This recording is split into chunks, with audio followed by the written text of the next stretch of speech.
Yesterday was primary election day for our good friend Fani Willis. And of course, like any good public servant, one who interferes with elections and skips debates and preaches in black churches about her crusade to save democracy from anybody and everybody who votes in ways that she doesn't like.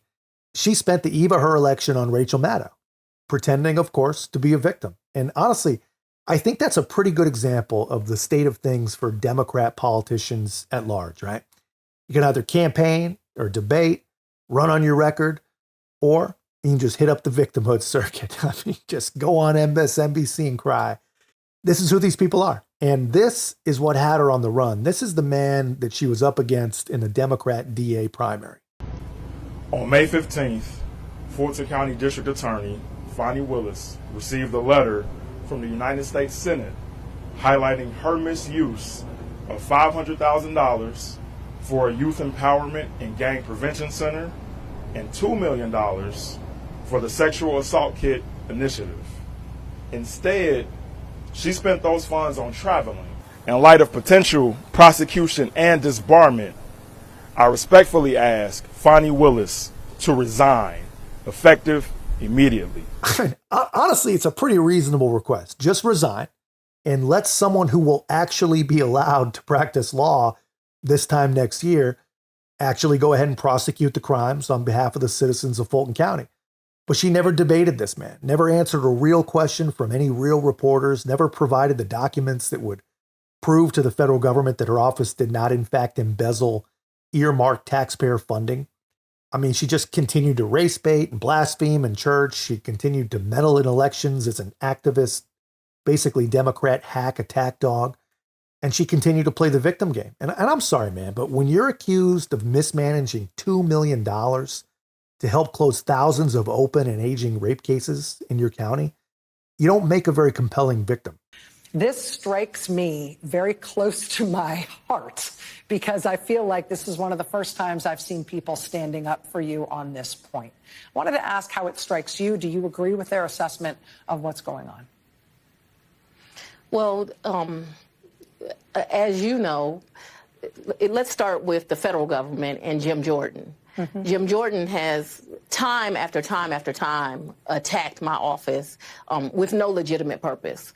Anyone who knows Jim Jordan's history knows that he only has the purpose of trying to interfere in a criminal investigation.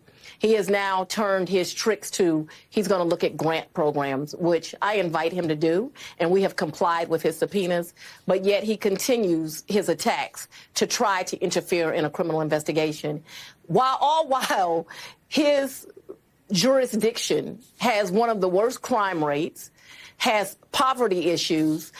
Obviously, I mean, we all know that she's not real sharp. And we already know that civics they're not exactly her strong suit, right? But she does know how to play the game. I mean, but just listen to how dishonest these liberals operate when they're emboldened by each other, when they get to play off each other. Fannie knows that she's in a place that she's not going to get any pushback. But here's the thing. Jim Jordan is a congressperson. He does not have a jurisdiction.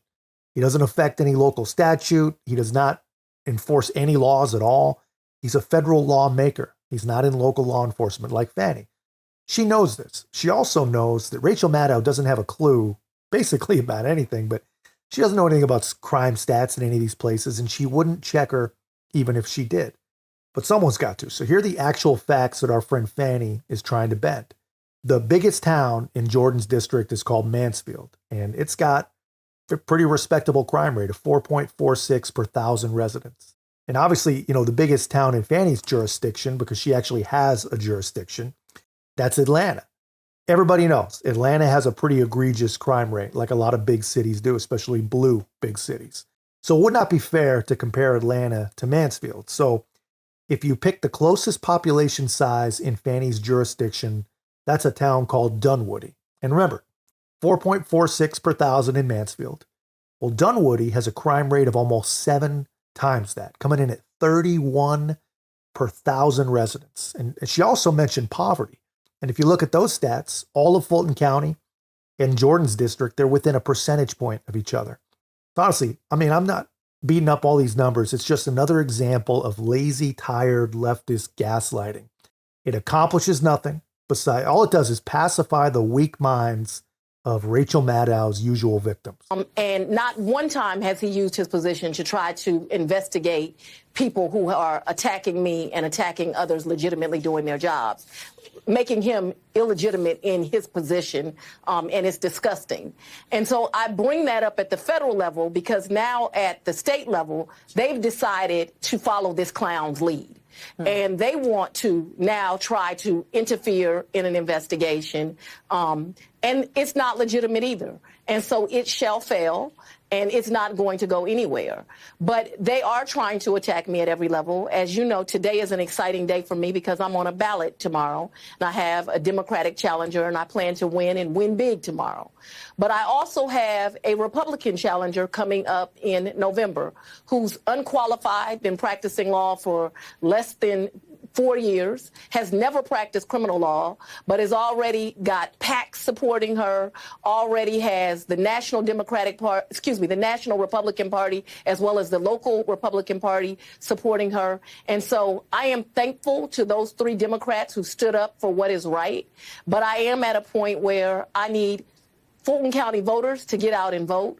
I need people around the country to support me, big and small, to say that we are going to be a country that still believes in the rule of law. We are not going to allow people to be attacked while they do their job. Having prosecutors that are free from interference and are allowed to just look at cases, look at the facts, and if people broke the law to bring charges, has to go on for us to live in a free society.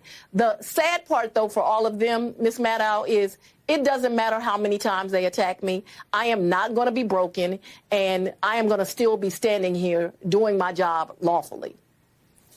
Fulton County District Attorney Fani Willis, I know it's a very busy time with the primary tomorrow and with everything going on in your life and the slings and arrows that you are dealing with. Thank you for being willing to talk with me and my audience tonight about this, and good luck to you. Stay safe. Thank you. I mean, come on. It's amazing to me, man, just listening to these people talk about what needs to happen to provide a free society.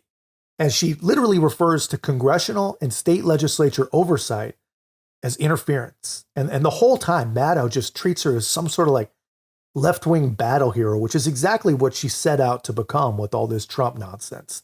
But just a reminder, congressional oversight is not interference. I mean, they gave her $2.5 million, and it looks like she mismanaged it. And even more alarming than the possible mismanagement was that when someone in her office blew the whistle to her, she fired that whistleblower. The feds have to look into that. And of all the things to look into, that's it. And the state's got the same story, man. She hired her freaking lover and paid him almost $1 million and concealed it the entire time, and then likely perjured herself over it, right? I mean, people seeking to look into this stuff, that's not interference. That is oversight at the very least. And it probably needs to get a little deeper than that. But I mean, if she really thinks that she is the end all and be all and arbiter of all things, then she probably should not use the word fascist as a pejorative ever again. I mean, I don't even know what to say. It's amazing stuff. I mean, these people, they truly are hard to believe, even though we see them every single day. And somehow they just keep power, man. It's amazing stuff. But I mean, if these are the people that we continue to put in charge of anything, then we deserve everything that's coming. I mean, you get what you vote for every single time. But that's just my take, man. Let me know your thoughts in the comments, and I'll leave you a little reminder of just how stupid we really are. So, ladies and gentlemen, tonight, every now and then you get to stop and smell the roses. And tonight we're going to stop and smell these roses. We are going to celebrate. We're going to party. The DA drinking Grey Goose, in case anybody wondering.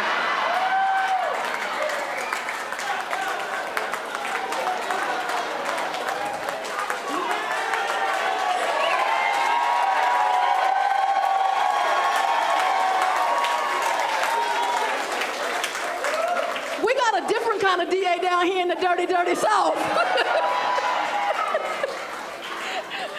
But tonight we're going to party. We're going to celebrate these victories. We're going to go to that store out there, and we're going to wake up tomorrow and fight harder. Thank you. Let's have a good night.